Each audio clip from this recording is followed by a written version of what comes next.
The views expressed on this podcast of the Election Day for the School of Global Journalism are not those of underwriters, students, the staff, or management of Morgan State University. So, welcome back to the Uncensored podcast. I'm your host, Charles Robinson. As you know, this has been one of those crazy nights and election nights, and one of those who can talk a little bit about all of that because he's seen a lot of it is Walter Fields. Walter, first of all, let me get your sense of what tonight portends for our country. I think tonight is a test of sort of the resilience of the nation against the backdrop of a presidential administration that has really swung the country in an anti-democratic way. And I think what we're seeing tonight is a repudiation of MAGA politics. So in Virginia, you saw a state that was flipped, that has gone blue. You had a Democrat run against a MAGA Republican candidate for governor, Winsome Sears. Um, Big rejection of Winsome Sears tonight. And so I think across the country, you're seeing a country that has really grown tired of the circus and theatrics of the Trump administration. And I think by the time the night is over, you will likely see a Democratic victory in New Jersey. I think you're going to see something very historic in New York City with Zoran Mondani. It looks like record turnout in New York City. I haven't seen this type of excitement in New York City really since David Dinkins won in 1989, and the excitement around David's election. We've got that same sense tonight in New York City where you see young people, Generation Z, just turning out in droves across all five boroughs. He has lit a fire under young voters in New York City. And despite every attempt to demonize him, I think voters just rejected it and said, look, what we're concerned about are bread and butter issues. We're not wrapped up into nostalgia about what a Democrat is. We just want someone who's going to speak to the daily needs of our city. And so I just think it's a very historic night. Well, first and foremost, let me tell you that I have students here, as we always have when we have an election night. And so this is Yabo. She is going to tell us a little bit about what's going on in New York City. What do you got? Okay, the polls are now closed in New York City, and the race between Mandani and Cuomo has come to an end. This year's New York mayoral election has set a record for the most amount of voters in the past 3 decades. We're talking Uh, going back to Lindsay now, right? yes, yes. According to New York Times, more than 2 million people casted their ballots. This is the highest amount of voters since the mayoral election in New York City since John Lindsay was elected in 1969. Um, Can you tell me a little bit about some of the totals that you're seeing so far and where you're getting the material from? Yes, according to New York Times, the unofficial results are in. Democrat member Mandani has, let me refresh my screen. Mandami has 4,222 votes, 716. Um, Independent Party member Cuomo has 3,024, 914 votes. And Republican Party member Silwa has 65,684 votes. Let me talk to Walter a little bit about this three-way race. First and foremost, Walter, Curtis Lewa has been running for mayor of New York for years, and I know you know Yes. this, but the fact that Cuomo became an independent didn't seem to help his cause. No, because I think people didn't buy it. I think Andrew Cuomo, like Mayor Adams, they were so mired in ethical issues that most voters just dismissed them outright. And it says something about, New Yorkers. So Andrew Cuomo, son of a legendary governor, who at one point was considered a potential presidential candidate, is rejected in the city that adored his dad. And so when you look at the election results tonight, there was really only one borough that Cuomo, well, maybe two boroughs that Cuomo stood a chance. One was Staten Island, and the other was the Bronx, just because of the composition of the borough. But what we're seeing tonight across the city is that Mondami's organizing in this campaign has been genius. I mean, his ground game has been incredible, and it's showing tonight. Think about 2 million voters. There are some American cities that have 2 million people. It's like an entire American city voted tonight in New York City. And people need to take that in. When you think about a city the size of New York, that you have 2 million people who cast ballots in a country where everyone says voters don't care anymore, that voters are apathetic.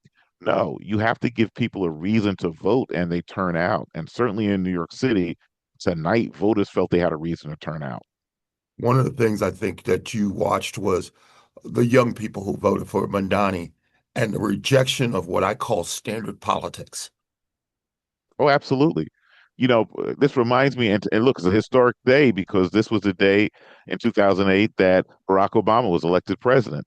And it was sort of the same vibe among young voters. Like, we're tired of the status quo. We're tired of hearing the same retreaded messages, and we need fresh ideas and we need younger people. And so tonight is also, I believe, and particularly in a place like New York City, passing of the torch. You know, uh, Cuomo is sort of old guard, even though he's not an old guy. He's old guard New York politics. Eric Adams is old guard New York politics. Here you have this young 30-year-old something who comes in who no one gave a chance during the primary. He upsets the field. And then he puts together an organizing effort that I have never witnessed in a New York City race. And just remind our audience, look, they played the Jewish card against him, and it didn't work. It didn't work, and I think it's a lesson for Democratic candidates. He had a message, and look, what was a critical question he answered during the debate? When the question was, what will be your first trip if you are elected New York City? Everyone on that stage said Israel. Mondani said, I'm not going anywhere. I'm gonna stay in New York and serve the people of New York. When he said that, I realized he was a different guy. The fact that he could say that in New York City at a time when we have this national political climate around Israel and the Middle East, to me, that showed that this candidate was on to something. He was reading the tea leaves about where people's heads were on that issue, and he wasn't afraid to articulate that his concern was in Israel. His concern was the people of New York, and he was running to be mayor of New York, not mayor of Israel or governor of Israel. Well, guess what? We're going to give you a new update because this comes from New Jersey, and I know you're watching what's happening there because this is a very unique race. What do you got, Ahmad? So here are the updated poll numbers for New Jersey, for governor of New Jersey, and all these numbers are coming from NBC News. These are the early votes too, well, the unofficial votes. So Mikey Sherrill, she's the Democratic Party. She has 1,028,580 votes with the percentage of 56.7%. And then Chatterley, he's the Republican Party. He has 774,559 votes with a 42.7%. He has a map in front of him, and I'm going to look over his shoulder to look at this map. So if you look at the map, the blue portions of the state are northern Jersey, around the Cherry Hill area, just south of Trenton, and southern Jersey, where there's a lot of blue. There is a consistent thing that has been said that if you have an incumbent who happens to be a Democrat, getting a third term is not the case. What went right and what went wrong in this race, Walter? This is my home state. And so I was a political consultant in New Jersey for decades. And New Jersey is a very interesting state because a large proportion of voters are independents. They're neither Republicans or Democrats. So whoever runs for governor has to convince independent voters in New Jersey if they want to be elected. So when you look at that map, there are some counties that you expect to trend Democratic. You expect Essex County to trend Democratic. That's where Newark, New Jersey is located. You expect Hudson County, which is one of the deepest, most loyal Democratic counties in the nation. You expect Bergen County, which that's where I grew up, was once a Republican county, has transitioned to a Democratic Is county. that near And it's Teaneck and Palisades? We're talking that around that that is area? Teaneck, New Jersey. That's right across the river from Manhattan, the largest county in New Jersey now. And so if you capture those counties as a Democrat, and if you capture Camden County and Middlesex County, those are the population centers in the state of New Jersey. For people who don't know New Jersey, the rest of the state is fairly sparse. Northern New Jersey is one of the most densely populated areas of the country. As you go south, it's less populated. So if Cheryl picked up those big Democratic counties, she was guaranteed to win. And New Jersey has never been a state that really supported ideologically driven candidates. We had a Republican governor, Tom Kaine. When he won re-election, Tom Kaine got 65% of the black vote. Can you imagine a Republican now getting Wait a minute, New 65% of the Jersey? black No, vote in New 65% of the black Jersey? vote in New Jersey? Well, in New Jersey, Tom Kaine got 65% of the black vote in New Jersey when he was reelected as governor because he was seen as a moderate. He was seen as someone who, as a Republican, supported civil rights. And so this candidate, Chitterelli, I just said to myself that, this guy is trying to run a Trump campaign in a state that has never been ideologically driven. Look, one of the things I want you to also pay attention to, because my home state happens to be Virginia, and Tyler has been watching. This has been one of the most fascinating races, because first of all, Virginia got its first female governor. And think about that. I was there when Doug Wilder became the first black governor of that state, and people almost lost their minds. And part of it was because he won in places that people didn't think he was going to win. So Tyler, what do we got at this point? So the Attorney General race is still very, very, very close with Jay Jones leading incumbent Mariaris by Now, where are you getting this from again? from NBC News. These are unofficial results, and he's leading by just a little over 3% at 3.6%. He has 51.6% right now, while the incumbent has 48% even. And of course, they've already called the race for the governor, Walter. Tell me, because I talked to several political consultants before this broadcast about, is this the year of the woman? Is this the year of the woman? I think in some respects it is. And you have to be careful with that because we know from the Kamala Harris campaign that we thought that was going to be the year of the woman, right? And so I think this is more of the year of the issue. I think this is a year of the bread and butter issues in America that people have grown tired of the lunacy around these immigration raids. They've grown tired of the notion that, you can't get your SNAP benefits, that you have a government that seems to be anti-people. So I think any candidate who ran on people issues was going to do well. And you're right. I remember when Doug Wilder got elected. And first of all, back then, none of us thought that Virginia, the home state of my dad, the capital of the Confederacy, Richmond, would ever elect a black governor. And it happened. And so I think sometimes we catch up and move past history. That I think Virginians tonight, they weren't necessarily just voting for a woman for governor. They were voting for a candidate who was speaking to the issues that mattered most to them. And the attorney general's race is going to be interesting. Jones, had a major slip up during the campaign when those texts were revealed. And so it depends now whether or not Spanberger's margin of victory is enough to push him over the top because we don't know. I can't see where the votes are coming in from, whether it's Northern Virginia is all in or whether it's still some southern counties that are still in, and that's going to determine whether or not Jones pulls it out. Well, as you probably already know, there will probably be a recount because it's under 3%, and the state picks up the tab for that. He doesn't have to pick up the tab for that. And that's Yes. always one of the more interesting things.